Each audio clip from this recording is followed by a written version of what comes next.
Quiero continuar con nuestra serie de el Espíritu Santo y le voy a pedir que tome su Biblia, vaya conmigo a Hechos capítulo 2. Y qué bueno que usted está aquí en esta preciosa mañana. Tome su Biblia, vaya conmigo a Hechos capítulo 2. Aquí tenemos el relato bíblico de la llegada del Espíritu Santo, la llegada del empoderamiento del Espíritu Santo. Y esto que sucedió aquí es, en mi opinión, la cosa principal que marcó la iglesia y el futuro de la iglesia y el impacto que la iglesia tendría aquí en la tierra. Nosotros vamos a celebrar el mes que entra el Festival de la Amistad, y la razón que hacemos eso es porque la misión de Jesucristo es alcanzar, buscar y salvar los que se habían perdido. Esa es la misión de Jesús, buscar y salvar los que se habían perdido.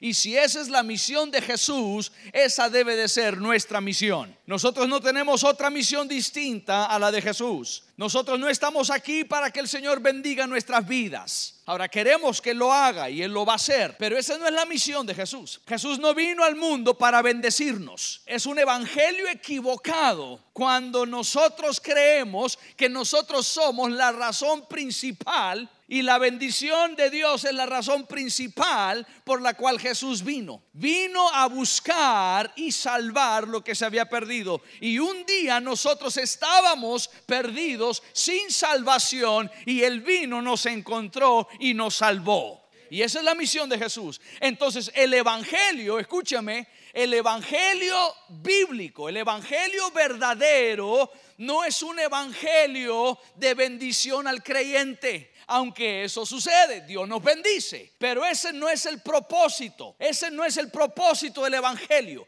El propósito del evangelio no es para bendecir al creyente. El propósito del evangelio es para encontrar y salvar al perdido. ¿Estamos claros, verdad? Ahora, hoy en día hay un evangelio de prosperidad. Y hay un evangelio fácil, hay un evangelio de cruz plástica. Eso no es el verdadero evangelio. Eso no es lo que la palabra del Señor enseña. Nuestra tarea es ir y hacer discípulos, es ir predicar el evangelio, es ir buscar y salvar a los que se habían perdido, tal como Cristo lo hizo. Y el bautismo del Espíritu Santo, la llenura del Espíritu Santo y lo que sucedió ahí en Hechos capítulo 2 es precisamente para que eso se dé. Vaya conmigo ahí en Hechos 2. Vamos a iniciar leyendo en el versículo 1. Hechos capítulo 2 versículo 1. Dice: cuando llegó el día de Pentecostés, estaban todos unánimes juntos. De repente vino del cielo un estruendo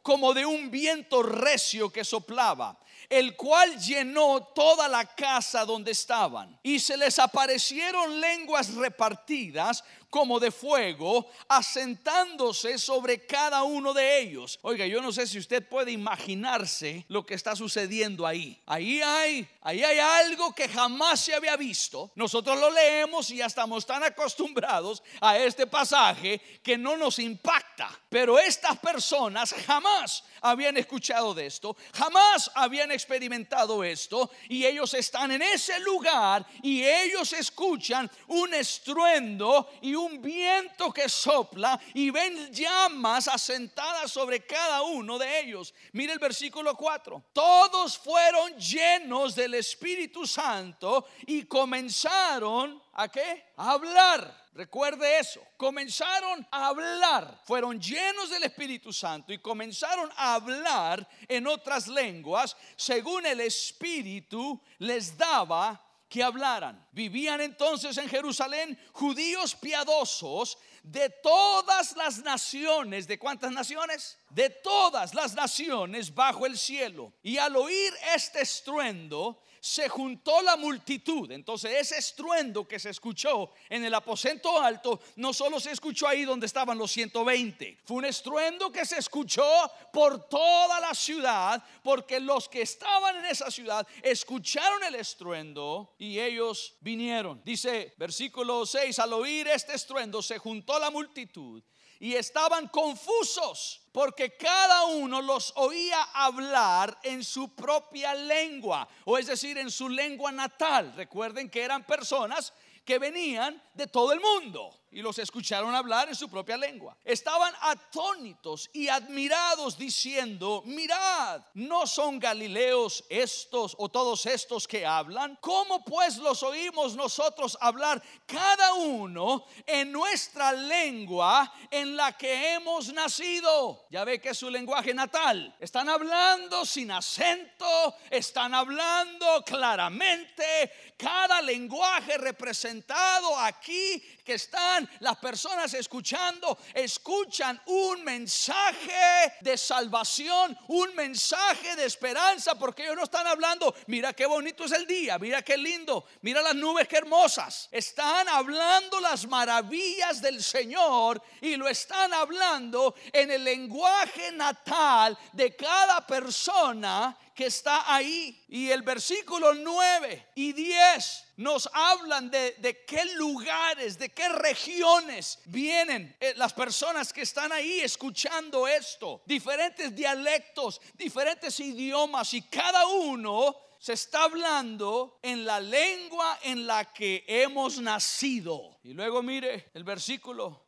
11, mire el 11. Cretenses y árabes. Está todavía mencionando las diferentes naciones o pueblos que estaban ahí. Y luego dice: los oímos hablar en nuestras lenguas las maravillas de Dios. ¿Qué es lo que estaban hablando? Las maravillas de Dios. No estaban contando qué tan exitosos ellos son en la vida. No están contando lo que han logrado ellos hacer. Están hablando específicamente las cosas que están diciendo y que la gente los escucha decir en su idioma natal. Son las maravillas de Dios. Mire el versículo 12.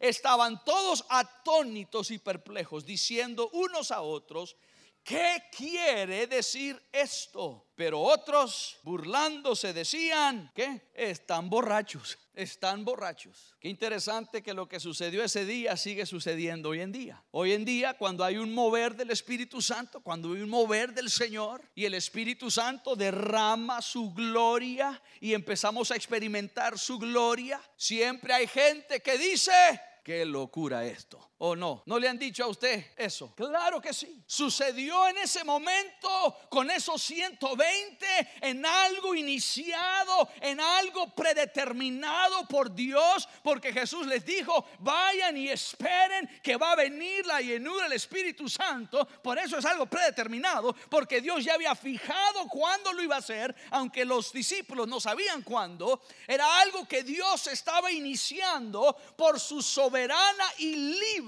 voluntad. Y aún en ese momento habían gente que sí recibía el mensaje y habían otros que se burlaban del mensaje. Y queridos hermanos, este fue el evento que marcó y estableció la pauta para el futuro de la iglesia. Y la iglesia de Jesucristo, si este pueblo, si estas personas, si estos 120 y las personas que vemos en nuestra Biblia necesitaban la llenura del Espíritu Santo, nosotros también necesitamos esa llenura del Espíritu Santo. Y yo deseo que el Espíritu Santo se mueva entre nosotros libremente, como lo hizo en ese momento, como lo hizo ese día. Yo quiero que el Espíritu Santo nos hable, nos toque y se manifieste como Él lo hizo en ese momento. Y es por eso que le he puesto a este mensaje como título: el Espíritu Santo se manifiesta. El Espíritu Santo se manifiesta,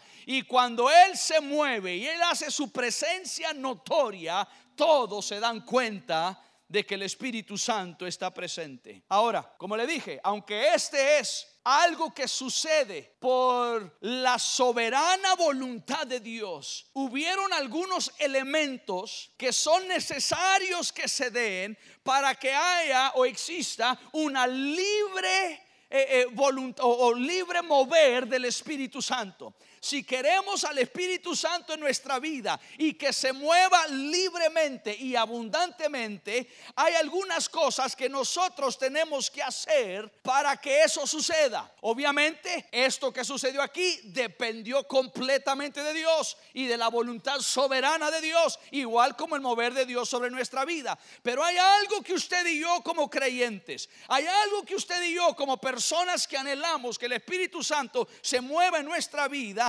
tenemos que hacer. Y aquí en este pasaje que leímos hay 4 cosas que estos 120 hicieron para que se diera ese mover libre, espontáneo, genuino, verdadero del Espíritu Santo. Él quiere moverse, el Espíritu Santo quiere manifestarse y lo quiere hacer libremente, y a Él le gusta hacerlo, mucho más cuando se dan estas 4 cosas de parte de nosotros. Número 1, lo primero que sucede y lo primero que vemos que es necesario de nuestra parte para que el Espíritu Santo se mueva libremente en nosotros es un sometimiento total a Jesucristo. Un sometimiento total a Jesucristo. El Espíritu Santo se mueve en el corazón de la persona que está sometida a Jesús. Si su vida no está sometida a Jesucristo, si su corazón no está rendido a Jesucristo, usted no puede esperar que el Espíritu Santo se mueva libremente en su vida. Porque el Dios Padre, Dios Hijo y Dios Espíritu Santo trabajan en conjunto el uno con el otro. No son 3 dioses, es un Dios en 3 personas. Entonces, para que el Espíritu Santo se mueva libremente en mi vida, debe de haber un sometimiento total a Él. En Lucas capítulo 24, Jesús le dijo en el versículo 49 a los discípulos: ciertamente yo enviaré la promesa de mi Padre sobre vosotros, pero quedaos vosotros en la ciudad de Jerusalén hasta que seáis investidos por el poder de lo alto. Entonces Jesús le dice a los discípulos: antes de que ustedes vayan al mundo a ser discípulos de todas las naciones, antes de que ustedes lleven este mensaje de salvación, este mensaje de rescate, de vida eterna, antes de que ustedes vayan, primero vayan a Jerusalén, la ciudad de paz, y esperen la llenura del Espíritu Santo. Y algo sorprendente sucedió. ¿Sabe qué sucedió? Ellos fueron a esperar. Jesús les dijo: esperen, y ellos fueron a esperar. Obedecieron. Y como yo le mencionaba la semana pasada, qué difícil es para nosotros esperar. Qué difícil es estar en esos momentos de espera, en esos momentos donde pacientemente debemos de esperar en el Señor. De los más de 500 que escucharon estas orientaciones, porque el Señor da estas orientaciones antes de ascender al Padre. Habrían más de 500 personas ahí, y cuando Él da esta instrucción de ir a Jerusalén, esperar la promesa del Padre, la llenura del Espíritu Santo, el empoderamiento del Espíritu Santo, a más de 500 personas escucharon eso y solo 120 fueron. Imagínense, casi la quinta parte, un poquito más de la quinta parte obedecieron y fueron y pacientemente esperaron. ¿Será que los demás no les importaba? Yo soy de la opinión que sí les importaba, pero como a todos nosotros, aunque nos importan las cosas de Dios, siempre surgen otras cosas que nos distraen de eso, nos distraen de las prioridades en nuestra vida. Una de esas cosas, queridos hermanos, es el estar en la casa del Señor, el venir aquí, el reunirnos, el ser parte de una familia. Si usted únicamente llega los domingos y usted asiste los domingos y recibe la palabra del Señor y es bendecido los domingos, gloria a Dios por eso, pero hay mucho más que Dios quiere para usted. Hay mucho más que Dios anhela para usted. Dios anhela que usted se integre en la vida cotidiana de esta familia de fe. Dios desea que eso suceda en usted, y Dios está llamándonos a hacerlo. Y si nuestro corazón está sometido a Él, no es que vamos a ignorar las otras cosas, nuestros otros compromisos, claro que no, pero vamos a ubicar prioridades correctas en nuestra vida. Vamos a ubicar lo correcto en nuestro corazón y nos vamos a someter a Jesucristo. Una de las cosas más difíciles, como le mencioné, es el tener que esperar. ¿Sabe por qué? Bueno, número uno, no nos gusta esperar y estamos acostumbrados a una cultura de instantánea gratificación y queremos que todo sea instantáneo. Pero ¿sabe otra razón espiritual por qué no nos gusta esperar? Porque al tener que esperar en el Señor significa que tenemos que confiar en Él y confiar en que Él sabe lo que Él está haciendo, cómo lo está haciendo, cuándo lo está haciendo y a la velocidad que lo está haciendo. Y a nosotros no nos gusta perder el control. La razón que mucha gente no viene a los pies de Cristo es porque no quieren perder el control. Ellos quieren controlar su vida. Y cuando usted espera en el Señor y dice: voy a esperar, voy a someterme a lo que Él dice y voy a esperar y voy a hacer lo que Él me indique, yo estoy cediendo el control de mi vida a las manos de Jesús. Y entonces, si tengo que esperar 5 minutos, bueno, gracias a Dios que solo eran 5 minutos. Si tengo que esperar 5 años, ay. Pero si está en las manos del Señor, entonces yo no tengo control de eso. Él determina qué hacer. Y cuando estamos ansiosos, preocupados, impacientes, manipulantes, cuando manipulamos las cosas, estamos tratando de controlar nosotros en vez de someternos al Señor. Y el Espíritu Santo se mueve donde hay una sujeción total a Jesucristo. Número dos, el Espíritu Santo se mueve libremente donde hay unidad de corazón. Unidad de corazón. Dice ahí el versículo que leímos, el versículo 1 de Hechos 2: cuando llegó el día de Pentecostés, estaban todos unánimes juntos. Todos unánimes juntos. Todos unánimes juntos.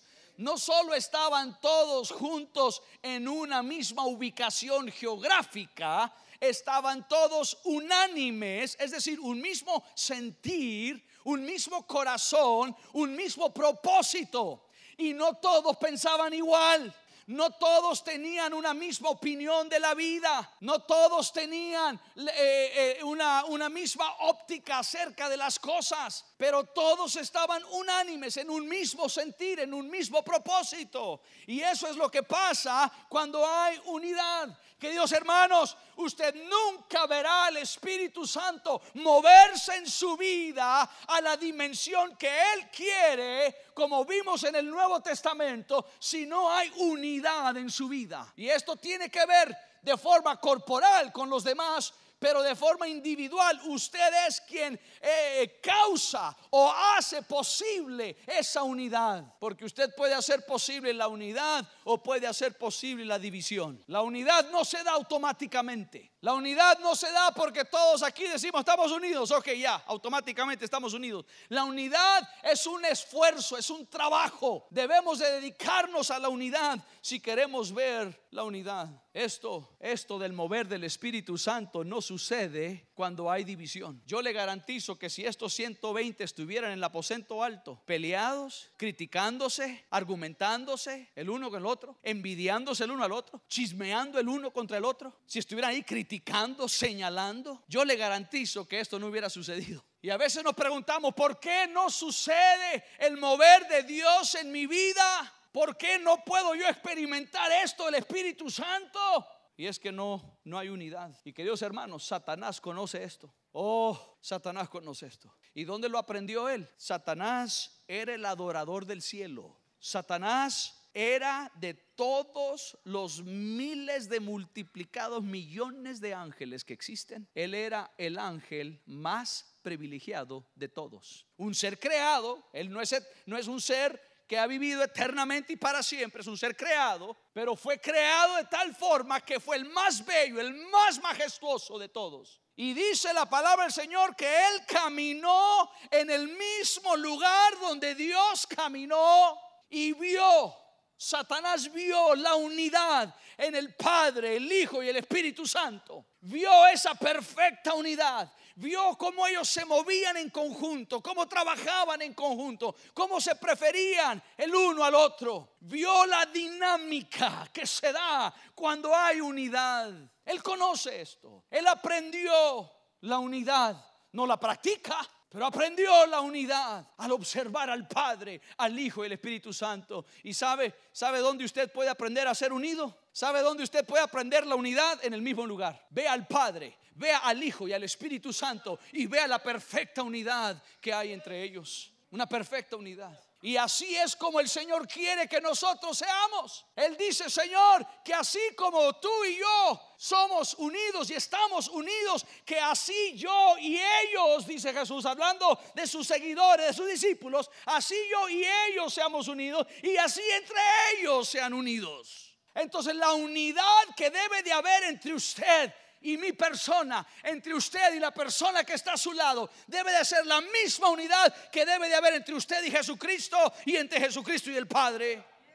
No es una unidad inferior, no es una unidad menos importante, es una importantísima cosa que debe de haber en cada uno de nosotros. Es por eso que Dios no está en la división. Nunca Dios está en la división. Nunca Dios se mueve en la división. Ahora, no estoy hablando de que usted tiene que aceptar todo de cualquiera de una forma enfermiza, sin importar las implicaciones. No estoy hablando de eso. Estoy hablando de unidad en espíritu. Hubo un mismo sentido, de un mismo propósito, una misma visión, un mismo objetivo entre ellos. Y por eso el Espíritu Santo se movió libremente. Si queremos que el Espíritu Santo se mueva libremente en nuestra vida, debe de haber unidad en nosotros. Y mire, queridos hermanos, permítame ahora darle un consejo como pastor. Usted nunca sea parte de un espíritu de división. Nunca. Le garantizo, le prometo, le garantizo que le irá muy mal. Hasta la fecha, en toda mi vida y mis años de conocer al Señor, desconozco a una sola persona que fomenta la división, que divide, que es chismosa, que es acusadora. Desconozco a una sola persona en toda mi vida que le ha ido bien. Y yo conozco a muchos y usted también los conoce. No le irá bien, nunca prosperará. Usted nunca se va a levantar, nunca tendrá éxito. Y sobre todo usted será un instrumento en las mismas manos de Satanás. Satanás es el autor de la división. Es más, Proverbios nos habla de 7 cosas que Dios aborrece y que son abominación. Y uno de ellos es la división. Si está tomando notas, solo anótelo, no lo voy a leer. Proverbios capítulo 6, versículos 19 o versículos 16 al 19. Ahí están. Usted quiere saber qué son las 7 cosas que Dios aborrece. Ahí está. El que siembra división, Dios aborrece. Usted quiere saber si Dios odia. Usted quiere saber si Dios odia algo, si aborrece algo. Claro que sí. Dios no aborrece a la persona, pero aborrece lo que hace, no aprueba lo que hace y castigará lo que hace. Entonces usted no sea parte de eso. Entonces, ¿cómo mantenemos la unidad? Bueno, primero debemos de esforzarnos diligentemente. Esto es algo que le toca a usted hacer y que me toca a mí hacer. Esto no es una responsabilidad solo de sus líderes o de sus pastores. Es que el pastor es el que tiene que mantener la unidad en la iglesia. No hay tal cosa. Es usted, soy yo. Cada uno de nosotros tenemos que ser diligentes en mantener la unidad en nuestra iglesia, en nuestra familia, en nuestro hogar, en nuestra vida, en todas las áreas. Efesios 4:3 dice: procurando, hay que ser diligente, hay que hacer esto con un objetivo, hay que ser intencional, procurando mantener la unidad del espíritu en el vínculo de la paz. Este procurar es algo de todos nosotros. Todos debemos de procurar hacerlo. Es mi responsabilidad, es su responsabilidad. Y además hay una responsabilidad bíblica de cómo tratar con personas que causan división, cómo tratar con personas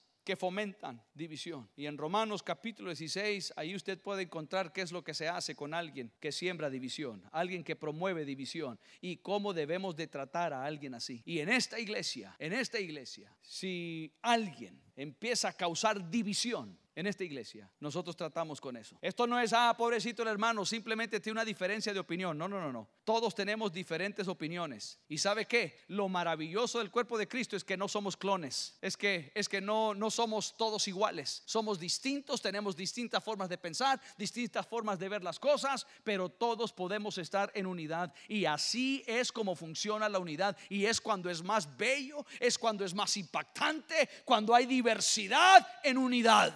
Y así debe de ser. Entonces el hecho de que usted no piense igual, El hecho de que usted no vea las cosas igual no significa que usted está en división. Usted puede estar en unidad sin tener el mismo criterio que alguien más. Estamos en unidad, no en uniformidad. Hay una gran diferencia, uniformidad y unidad. Y estamos en unidad. Entonces, ¿qué debe de hacer usted cuando esto pasa? Cuando alguien que quiere sembrar división viene a hablar con usted, ¿qué debe de hacer usted? Ya le voy a decir. Cuando alguien se le acerca y le dice: mira, quiero decirte algo. Ajá, cuéntame. Y ellos empiezan a hablarle con un espíritu de crítica, señalamiento, murmuración, de división. Usted haga esto con amor, con mucho amor. Usted mírelos directo a los ojos. No mire para abajo, no mire para arriba. Mírelo, cuadre los ojos. Mírelo directo a los ojos. Y dígale esto con mucho amor. ¿Con mucho qué? Con mucho amor. Mírele a los ojos y con mucho amor dígale: deja de hablar así. Y empiezan usted mira y deja de hablar así. Y luego, si quiere decirle algo más, dígale, solo dígale eso. Pero si quiere decirle más, dígale: yo no seré partícipe de la división. Y si quiere decirle algo más, dígale: el día que yo me pare ante la presencia del Señor, no estará a mi cuenta la división. En mi récord no estará la división. Entonces no me hables más de esto. Y si quieres hablar de esto, ve a hablar con la autoridad. Ve a hablar con la persona de quien estás hablando, o ve a hablar con la autoridad de esa persona. Esa es la forma correcta de tratar esto, porque esto se va a dar. Mire, esto le va a suceder. Esto va a sucederle a usted, me va a suceder a mí, no va a suceder a todos. ¿Por qué? Porque Satanás quiere dividir. Y qué terrible es lo que el enemigo ha hecho con la iglesia cristiana. Qué terrible. Y no es mi intención de criticar o señalar, jamás. Pero el pueblo cristiano está pasando por procesos terribles por las manos de Satanás. Y nos está engañando. Y yo lo hablo y lo digo aquí. Algunos me ven como que soy algo raro. Como alguien dijo, como que si fuera un extraterrestre. Pero es la verdad. Donde menos hay unidad, lamentablemente, en la iglesia. Y no estoy hablando de la iglesia local, estoy hablando de la iglesia universal de Jesucristo. Es por eso que hoy tuvimos aquí con nosotros al pastor Rivera. Yo quiero ser parte de la unidad. Yo quiero ser parte de fomentar esa unidad. Pero ¿qué es lo que sucede hoy en día? Una iglesia hace algo o algún evento, algún congreso, y las otras iglesias no participan. Cada uno jalando agua para su molino. Y lo que menos estamos haciendo es ser unidos. Hablaba un tiempo atrás con un amigo que es sacerdote de la iglesia católica y me decía: ¿sabe, pastor Natán? Una de mis grandes críticas, dice él, es un sacerdote, me dijo, una de las grandes críticas que yo tengo de la iglesia católica, de la iglesia evangélica, es que viven constantemente divididos. Y yo le dije: me uno a ti. También esa es una de mis grandes críticas. Somos buenos para señalar, somos buenos para criticar, somos buenos para dividir. Que el Señor nos perdone. El que tenga oído para oír, que oiga. Que el Señor nos perdone. Es más, cuando el apóstol Pablo habla acerca de la cena del Señor y habla de la falta de unidad que se da en la iglesia en el momento de participar de la cena del Señor, usted lo puede leer allá en 1 Corintios 11. Dice que es menospreciar la iglesia de Dios. La falta de unidad, oiga, es menospreciar la iglesia de Dios. Es que yo opino diferente, pastor. No es que tengo desunidad, es que no voy y se ponen a criticar y a señalar. Claro que es división. No ignoremos el elefante que está en el cuarto. Estamos en una habitación, semejante elefante, y todos que elefante, no, aquí no hay elefante, y ahí está el elefante. No nos hagamos de la vista gorda. Si queremos que el Espíritu Santo se mueva entre nosotros, debemos de tener unidad. Número 3, voy rápido porque el tiempo se nos va. Número 3, necesitamos un lenguaje santificado. Un lenguaje santificado. Nos dice la palabra del Señor que cuando Jesús le da la orientación a ellos que se vayan a Jerusalén y que esperen, dice que ellos se fueron a Jerusalén y estuvieron adorando al Señor, alabando al Señor. Mientras estaban esperando, mientras estaban obedeciendo, mientras iban a Jerusalén, y al estar en Jerusalén tomaron una actitud de alabar al Señor con su boca, de expresar alabanza, adoración al Señor. Esto habla de un lenguaje santificado. Adoraban al Señor, oraban, adoraban. Y es increíble que estas 120 personas, cuando fueron a esperar, no fueron murmurando, criticando. Ninguno de ellos se fue quejando. Ninguno se fue allá diciendo: qué bárbaro, qué calor que hace, ¿para qué nos mandó a esperar? Recuerden, aquel tiempo no había ni abanicos ni aire acondicionado. qué apretado este lugar, tenemos que esperar. Y qué feo que huele este fulano que está aquí a la par. ¿Usted cree que olían todos bonitos? ¿Usted cree que todos estaban bien perfumados? Más de uno olía a sol. Y luego usted pone a un grupo de personas en un lugar cerrado y que todos empiecen a alabar al Señor y a orar y empieza a sudar la gente. Mire, no sé si le ha tocado hacer esto. De repente usted le va a dar un aventón a alguien, un ride, su vehículo a alguien, y de repente se fue a jugar béisbol o fútbol o algo con los muchachos, y luego les da ride a todos. Y súbanse, muchachos, y le da ride. Todos se suben al carro. ¿Qué pasa después de un partido? Y todos están en el carro. Bajen la ventana, muchachos. Es fácil quejarse cuando algo no nos gusta. ¿Aló? Es fácil quejarse. Es fácil hablar cosas incorrectas. Yo no sé las condiciones donde estaban. No sabemos. No sabemos si era un lugar lindo, abierto y bonito, donde entraba el viento. Yo lo dudo. Tengo mis razones por qué. De por sí andaban temerosos, nerviosos y escondiéndose de las autoridades. Yo no creo que iban a hacer algo ahí para que todo el mundo supiera. Pero usted no escucha de ellos usando lenguaje incorrecto. Mire, escuche, el instrumento principal que el Espíritu Santo usará en su vida es su boca. El instrumento principal que el Espíritu Santo usará en su vida es su boca. ¿Aló? Algunos me están viendo como que no me creen. ¿Cuántos habían escuchado eso antes? El instrumento principal que el Espíritu Santo usará de usted, el instrumento suyo, el instrumento principal que el Espíritu Santo usará de usted el resto de su vida son sus labios, es su boca. Se lo voy a comprobar. Y ahora sí le voy a pedir que vaya conmigo porque se lo voy a comprobar. Algunos me están viendo como que, ¿y dónde está eso, pastor? Se lo voy a enseñar. 1 Corintios capítulo 12, vaya conmigo. 1 Corintios 12, y quiero que usted vea esto. En 1 Corintios 12, primero se lo voy a decir y luego lo vamos a leer. En 1 Corintios 12, el Señor menciona, a través del apóstol, menciona 9 cosas, expresiones directas del Espíritu Santo. 9 expresiones que hace el Espíritu Santo, o 9 dones de su ministración que hace el Espíritu Santo. Y escuche esto: de los 9, 5 de ellos, 5 de los 9 están directamente relacionados a la boca. Y los otros 4 de los 9 están indirectamente relacionados a la boca. Se lo voy a demostrar. 1 Corintios capítulo 12, mire el versículo 8. Bueno, empecemos en el 7. Pero a cada uno les es dado la manifestación del Espíritu para provecho. Versículo 8. Porque a este es dada por el Espíritu palabra de sabiduría, a otro palabra de ciencia según el mismo Espíritu, a otro fe por el mismo Espíritu, a otro dones de sanidades por el mismo Espíritu, a otro el hacer milagros, a otro profecía, a otro discernimiento de espíritus, a otro diversos géneros de lenguaje y a otros interpretación de lenguas.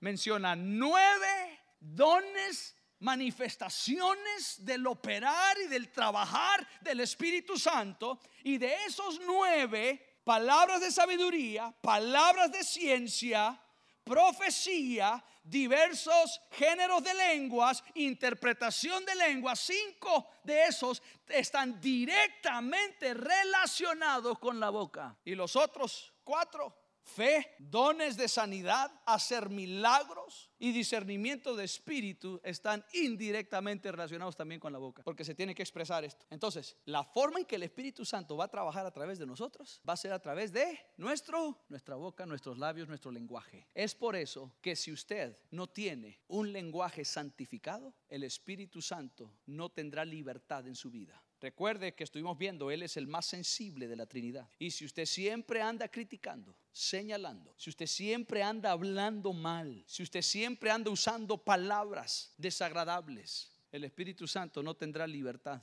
de moverse. Mire, hice un experimento anoche. Anoche fue una noche perfecta para hacer un experimento. No es un experimento científico, porque lo hice solo yo, y de científico yo no tengo nada, pero era solo una curiosidad. Anoche, después de la pelea, no sé cuántos vieron la pelea, pero anoche después de la pelea, yo me puse a hacer algo curioso. Entré a las redes sociales solo para ver qué decía la gente, y me enfoqué en ese experimento no científico. Me enfoqué en qué es lo que decían los cristianos. Y es sorprendente. Uno espera cualquier cosa de alguien que no conoce al Señor. Entonces, los que no conocen, porque yo tengo amigos en las redes sociales que no conocen al Señor. Entonces, ellos no eran parte del experimento. El experimento era la gente salva, la gente redimida por la sangre de Jesucristo, la gente que ha tenido un cambio en su vida. Y me puse a ver qué es lo que dice la gente cristiana, redimida, salva, santificada. ¿Qué decían en las redes sociales?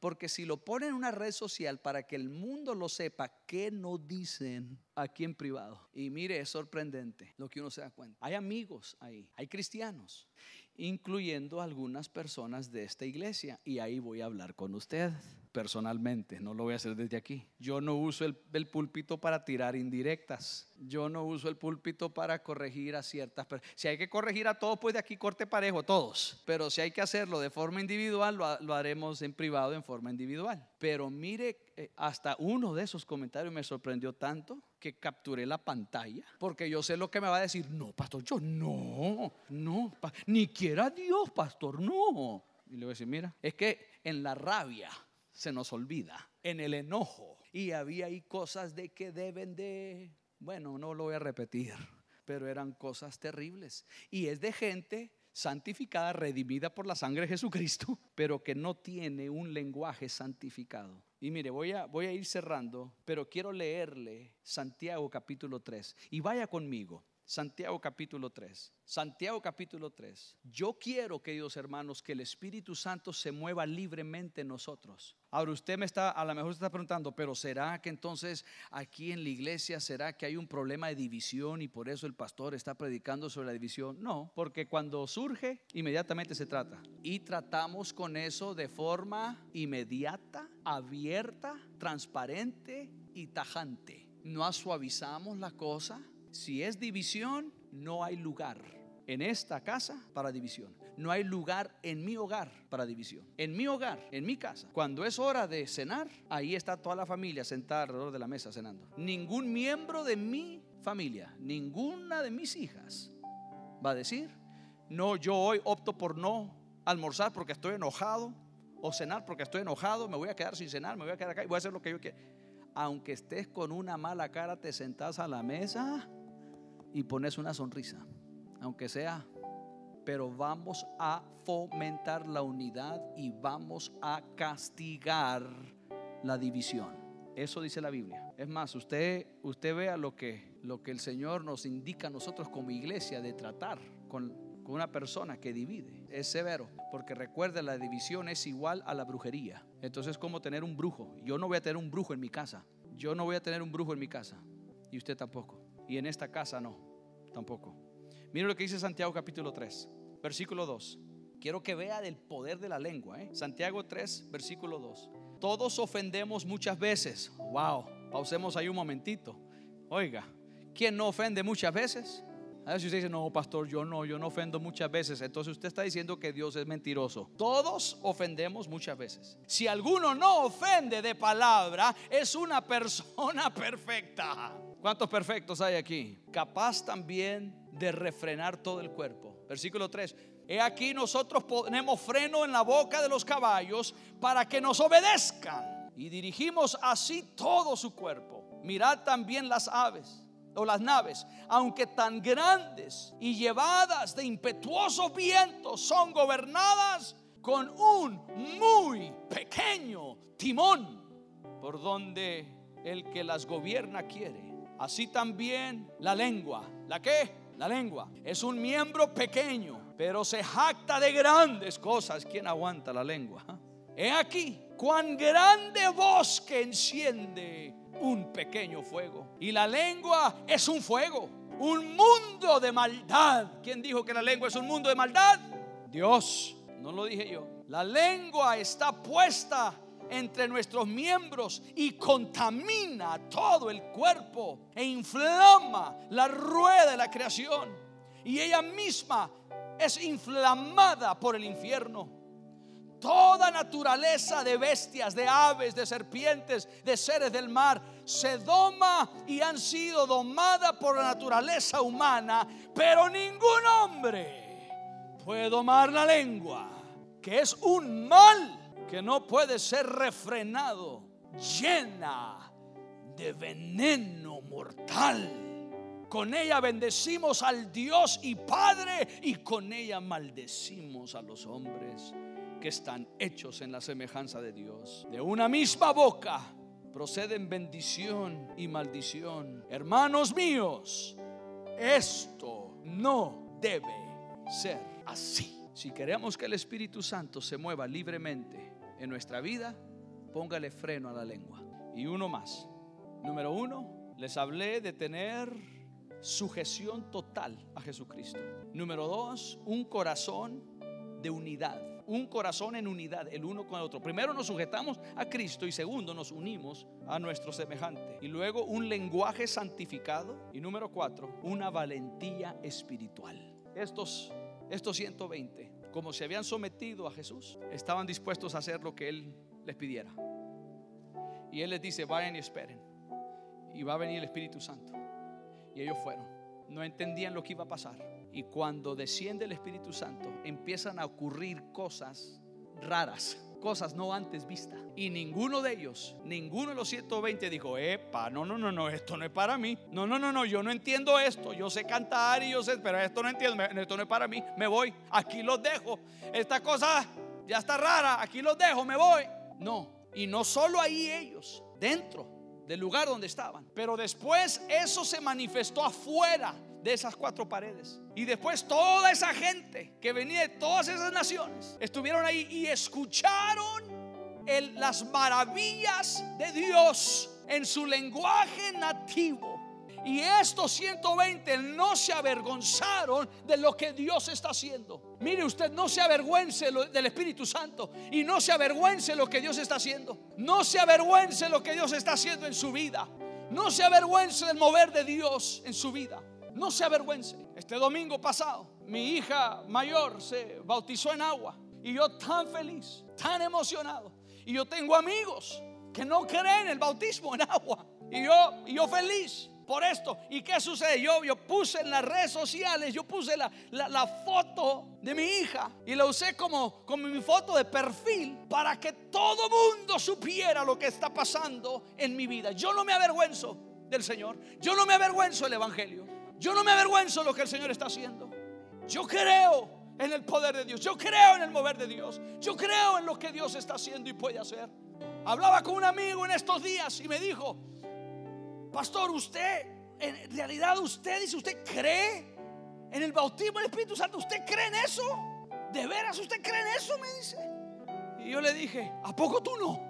Y yo sabía que él no creía en eso. Y él me dice: ¿cómo es posible que tú creas en eso? Yo le dije: ¿cómo es posible que tú no creas en eso? Si es tan real. No se avergüence lo que Dios está haciendo en su vida. No se avergüence. Obviamente, mire, hay gente que hace cosas, se entiende el término bicho raro, ¿verdad? Bicho raro.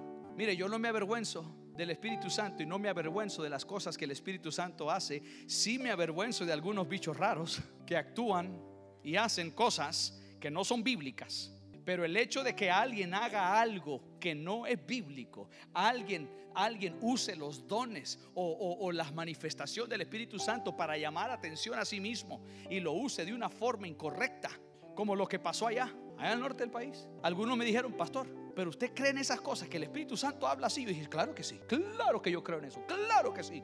Que eso fue el Espíritu Santo que habló, claro que no fue. Eso fue un bicho raro y de eso sí me avergüenzo. Pero que el Espíritu Santo hable, que el Espíritu Santo hable a través de una palabra profética, claro que sí. Lo acabamos de leer, claro que sí. Entonces yo no me avergüenzo de lo que hace el Espíritu Santo. Yo no me avergüenzo de cómo Él trabaja. Sí me avergüenzo de algunos creyentes pero ni modo, hay de todo en el reino de los cielos. Pero no se avergüence de Dios. El Espíritu Santo no se avergüenza de usted, usted no se avergüence de Él. Jesucristo no se avergüenza de usted, usted no se avergüence de Él. Dios Padre no se avergüenza de usted, usted no se avergüence de Él. Y si queremos que el Espíritu Santo se mueva libremente en nuestra vida, entonces tenemos que dejar que Él se manifieste en nosotros y nosotros asegurarnos que estamos sometidos a Jesús, que hay unidad entre nosotros, que tenemos un lenguaje santificado entre nosotros y que todos nosotros estamos con una valentía espiritual para ganar nuestro mundo, para ganar nuestro mundo, para ganar nuestro